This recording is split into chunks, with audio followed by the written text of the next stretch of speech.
focados nesse tipo de comando. Eu preciso tirar a camisola, nem consegue explicar por quê, mas sabe que precisa tirar a camisola.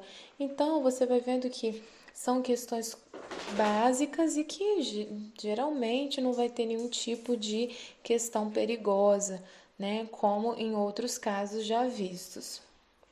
Quando a gente fala da dissociação da consciência, a gente vê que é uma expressão que designa a fragmentação ou a divisão do campo da consciência, ocorrendo perda da unidade psíquica comum do ser humano. A nossa consciência acaba sendo o quê? Fragmentada, dividida. Observa-se uma dissociação da consciência, um estado semelhante ao sonho, geralmente desencadeada por acontecimentos psicologicamente significativos, conscientes ou inconscientes, que geram grande ansiedade para o paciente. Alguns pacientes têm crises ou estados dissociativos agudos que se iniciam devido a quedas, abalos musculares e movimentação do corpo, semelhante à crise convulsiva, que é parecido com uma epilepsia, uma crise epilética, mas não tem todas as suas características. Nesses casos, designa-se tal crise como crise pseudoepilética, por exemplo, que seria em relação à crise epilética verdadeira. Seria uma falsa crise epilética que os indivíduos começam a ter. A dissociação da consciência, quando a gente diz que o indivíduo ele tem uma separação, né, do nível da consciência, é como se algum acontecimento psicológico ou comportamental fizesse com que esses indivíduos tivessem uma certa ruptura e eles por um espaço de tempo eles ficam fora da própria consciência e eles começam a ter algum tipo de reação, que pode muitas vezes ser reação assim, reação de ter uma queda e ficar muito tempo parado ali, como se tivesse desmaiado, mas na realidade não seria um desmaio fisiológico, mas sim por uma condição psicológica. É o que muitas pessoas, infelizmente, que não conhecem, falariam que a pessoa está tendo um fingimento, está fingindo, está tendo um piti. É o que a gente ouve muito falar nas emergências. E aí, nós temos também, por exemplo, aquelas pessoas que caem e começam a se tremer toda. E aí, um médico, um neurologista que sabe avaliar muito bem a crise epilética vai olhar e vai dizer que não é uma crise epilética. Mesmo assim, a gente vai saber que não é uma crise epilética, mas é uma dissociação da consciência, em que o indivíduo teve uma pseudocrise epilética, uma crise epilética falsa. Ele teve é mais uma reação corporal, uma reação em que o indivíduo está ali por algum sofrimento, por alguma ansiedade intensa, ele sofreu aquele momento e ele está tendo aquele tipo de manifestação corporal. Isso é muito comum em adolescentes que chegam em emergências. Os adolescentes têm muito essa questão de, por vezes, durante seus processos aí de 13, 14, 16 anos, eles passarem por situações de conflito interno, conflito familiar, social, e terem isso. Normalmente eles têm isso dentro de casa ou têm isso nos momentos de escola, né? Isso é muito comum. Vamos passar para o próximo estado, que seria o estado de transe. É um estado de dissociação da consciência que se assemelha a sonhar acordado, diferindo disso, porém, pela presença de atividade motora automática e estereotipada, acompanhada de suspensão parcial dos movimentos voluntários.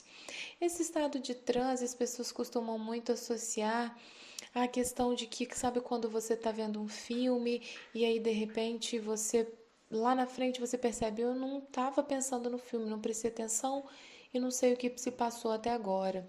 Você automaticamente você mudou um pouco o estado de consciência e você dissociou mesmo a sua consciência daquilo que você estava fazendo. É como se estivesse pensando em outra coisa, sonhando acordado com uma outra coisa e aí mesmo assim, você estava ali automaticamente. Assim como as pessoas que estão acostumadas a todo dia dirigirem até o mesmo local, no mesmo caminho, isso com o tempo vai ficando automático.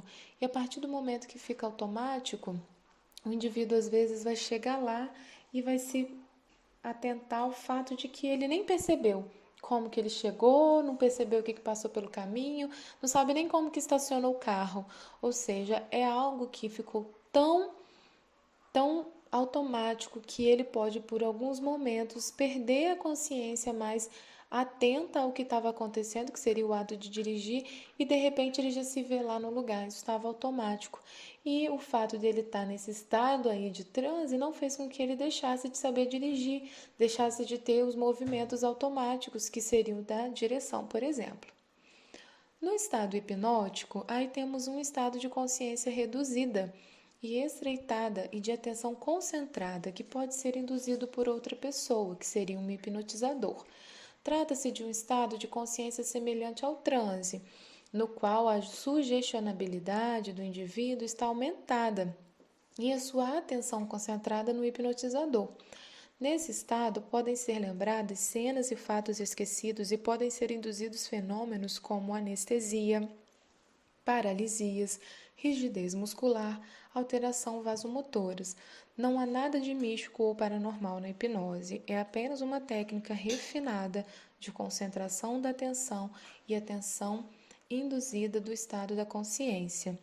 Essa prática, né, e esse estado de hipnose é realmente uma atenção concentrada, não é uma inconsciência, como algumas pessoas perguntam. Vou ficar inconsciente? Não, você vai ficar com a sua atenção concentrada na fala do hipnotizador. Então, isso faz com que a consciência, sim, se altere, porque ela não vai estar olhando tudo que está à volta dela, ela não vai estar prestando atenção em tudo que está à volta, mas vai prestar atenção em uma única experiência que é da fala do indivíduo. E a partir dali ela consegue experimentar as sensações que ele estiver ali sugestionando para ela.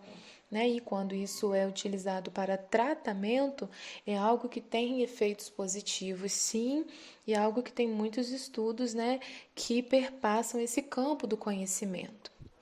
Passando para o próximo, vamos falar da experiência de quase morte, EQM. Ela é um estado especial de consciência.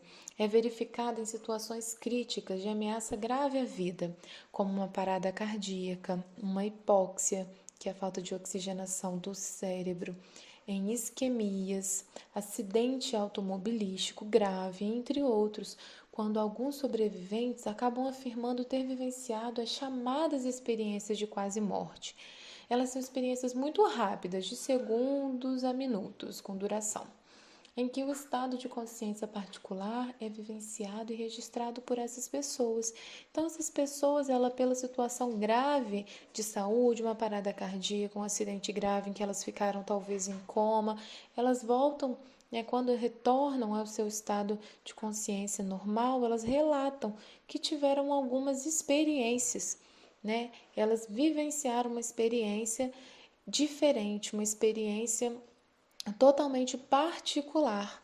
E os estudos vêm demonstrando que essas características mais frequentes desses estados são as seguintes: a sensação de paz, de estar fora do próprio corpo, de estar rodeado por uma luz intensa, sensação de estar em outro mundo, sensações de união cósmica, né, com um santo ou com um anjo, depende da religião da pessoa, de ter atingido um ponto de não retorno, de alegria intensa, de compreensão imediata e de contato com uma entidade mística. Isso quer dizer que os indivíduos, por conta de suas experiências, eles acabam tendo essas experiências de quase morte e eles podem associar muito às suas crenças religiosas. Então, a pessoa que é espírita, ela vai ter experiências de quase morte, se tiver, ela vai relatar algo que seja de uma vivência da religião dela. Uma pessoa católica, normalmente, ela às vezes fala que na experiência de quase morte teve encontro com um santo, alguém de referência, um ser de referência. Outras pessoas dizem seres de luz, relatam anjos, né? Ou outras pessoas relatam outros tipos mesmo de... próprio Jung já teve, né, uma experiência de quase morte e várias outras pessoas. Essas experiências hoje têm sido vastamente estudadas e têm sido mesmo avaliadas. Há uma tentativa científica de avaliar essas experiências para podermos medir até onde essa experiência alcança o indivíduo.